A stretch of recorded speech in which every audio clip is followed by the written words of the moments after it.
안녕하십니까. 차구영 목사입니다. 오늘은 하나님의 의도에서 본 구원 이야기 106번째 검증을 받으라 라는 제목으로 말씀을 나누겠습니다. 예수를 믿고 죄사함을 받으면 반드시 성령으로 검증을 받아야 합니다. 구원이란 죄에서의 자유를 말합니다. 죄에서의 자유는 사망에서의 자유를 말하고, 사망에서의 자유는 저주에서의 자유를 말합니다. 저주에서의 자유는 질병에서의 자유를 말하고, 고난과 고통에서의 자유를 말합니다. 결국 구원이라는 단어 안에는 마귀와의 단절을 말하고 있습니다. 우리가 죄에서 자유를 얻고 마귀와의 단절이 이루어지는 순간 마귀가 붙잡고 역사하던 율법에서 비로소 자유를 누릴 수 있게 되는 것입니다. 마귀는 참소자입니다. 마귀는 하나님 앞에서 인간을 참소하되 율법을 가지고 참소합니다. 하나님, 아무개가 율법에 걸렸대요. 범법했대요. 율법에 죄를 졌대요. 하나님, 하나님의 말씀을 범법한 죄를 진 아무개를 심판해 주세요. 이렇게 밤낮 없이 범죄한 인간을 하나님 앞에 참소하는 자가 마귀입니다. 구원이란 이렇게 마귀의 참소에서의 자유를 말합니다. 구원이 마귀의 참소에서 자유인 것은 마귀가 참소의 근거를 삼고 있던 율법을 예수 그리스도께서 다 이루셨기 때문입니다. 예수의 피의 효력은 율법을 도말하심입니다. 예수의 부활의 생명이 율법의 권세를 완전히 몰수해 버리신 것이기 때문입니다. 그러므로 우리의 구원은 율법에서의 구원을 말합니다.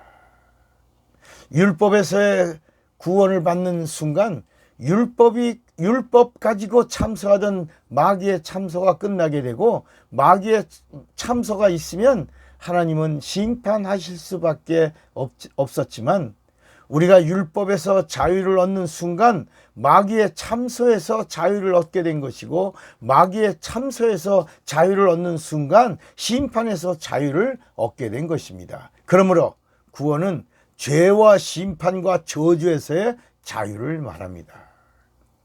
우리가 이렇게 율법에서 자유를 얻는 순간 죄에서 구원을 얻고, 죄에서 구원을 얻는 순간 죄로 인한 심판과 영원한 형벌에서 자유를 얻게 됩니다. 이렇게 예수를 그리스도라고 믿는 순간 인간의 죄와 사망과 저주는 떠나게 되고, 저주를 붙들고 역사하던 질병도 떠나게 된 것입니다. 이때 예수를 믿고 구원받은 자 안에 있던 귀신들이 함께 떠나게 되어 있습니다. 그래서 우리 이런 거 많이 보죠. 예수 믿고 병 고침 받았다라고 하는 그런 간증을 우리가 많이 접합니다. 이것은 이런 어떤 원리가 있냐면, 내 육체에서 이 하나님의 능력이 이루어진 증거입니다. 다시 말하면 빛이 임하면 어둠은 물러가게 되어 있습니다. 생명이 임하면 저주는 떠나게 되어 있습니다. 하나님의 생명은 구원받은 자에게 임하는 생명입니다. 하나님의 생명은 육체에 임하는 것이 아니라 영혼에 임하는 것입니다. 영혼의 생명이 임하는 순간 내 육체 신경계통에 거기 들어와서 붙들고 있던 저주가 힘을 잃고 떠나는 것입니다. 그때 막 병고침 받은 간증의 이야기, 저주가 떠난 이야기, 암덩어리가 막 녹아지고 사라진 이야기가 막 들려오는 겁니다. 그러니까 영혼에 임하는 하나님의 생명은 예수입니다. 우리가 예수를 그리스도라고 믿고 예수의 이름을 내 영혼에 영접하는 순간 죄에서 해방을 얻는데 이를 죄사함이라고 합니다. 이렇게 예수의 이름을 내 영혼에 모실 때 내 영혼의 죄와 저주가 떠나는 것이 구원입니다.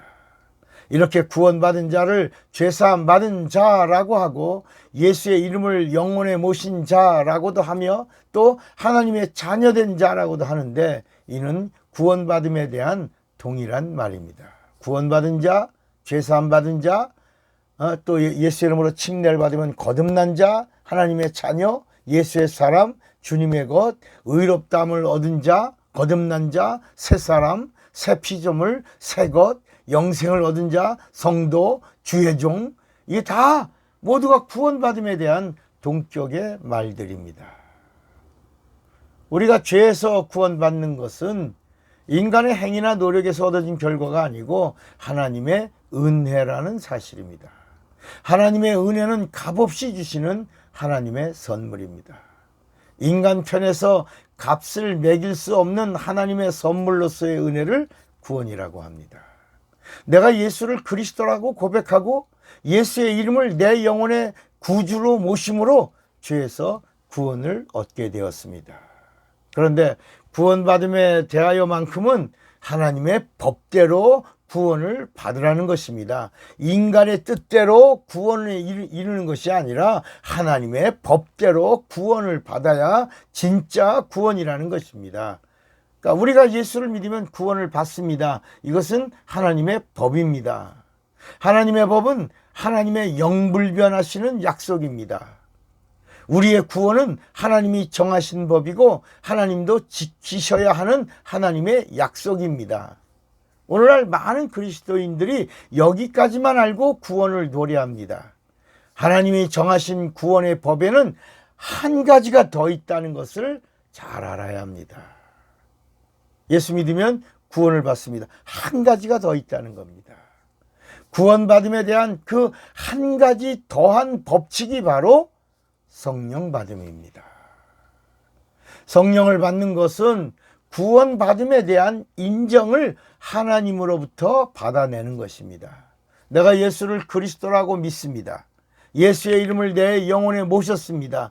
이 사실을 하나님이 보증해 주시는 것, 하나님이 성령으로 인정해 주시는 것, 이것을 성령 받음이라고 하는 것입니다.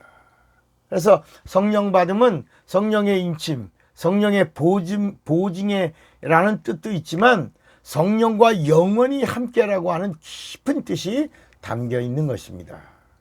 내가 예수를 믿고 그의 은혜로 구원을 받아 죄에서 자유하고 율법에서 자유하고 마귀의 참소에서 자유하고 심판에서 자유하고 저주에서 자유하고 질병에서 자유하다고 하는 이 사실을 누가 성령이 보증해 주셔야 진짜 구원이라는 것입니다.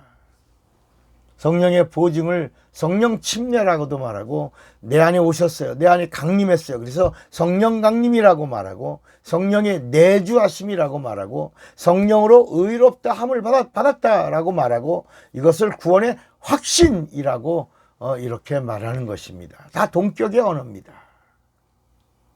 예수 믿는 신자의 구원은 성령으로 반드시 검증을 받아야 합니다. 성령을 받음이 예수를 믿고 구원받은 자의 절대적인 것은 구원받음에 대한 검증받음이기 때문입니다. 성령을 받는 것은 성령과 함께입니다. 그리고 구원받음에 대한 검증받음입니다. 내 안에 예수가 있음에 대한 검증이기 때문에 성령 받음은 구원받은 자의 선택이 아닙니다. 필수입니다. 국가의 지도자는 국회에서 청문회를 통해서 검증을 받죠. 그리고 국민들 앞에서 생중계가 이루어집니다. 하물며 하나님의 자녀는 구원을 받은 자입니다. 당연히 하나님의 성령으로 검증을 받아야 하고 천군 천사들 앞에서 생중계가 되고 있다는 사실을 알아야 합니다. 당신은 하나님의 검증을 받으셨습니까? 왜요? 예수께서 공생의 기간에 성령을 받으라고 하셨기 때문입니다. 예수 믿는 자는 반드시 성령을 받아야 합니다. 왜 부활하신 예수님의 첫 말씀이 성령을 받으라인 줄 한번 생각해 보셨습니까? 왜 승천하시면서 마지막 하신 말씀이 성령을 받으라인 줄 한번 생각해 보셨습니까? 오늘 한번 깊이 생각해 보시기 바랍니다. 공생의 기간에 왜 그렇게 성령을 받아라?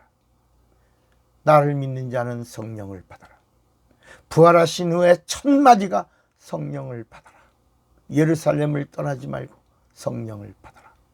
왜 승천하시면서 한 500명의 그 부활의 증인들의 무리 앞에서 주님이 마지막 남긴 말씀이 성령을 받아라. 이건 요엘 때부터 계속 되어진 말씀인데 성령을 꼭 받아라. 왜 그러셨을까? 한번 생각해 보시기를 주님의 이름으로 축원합니다. 사랑하고 축복합니다. 차구영 목사입니다.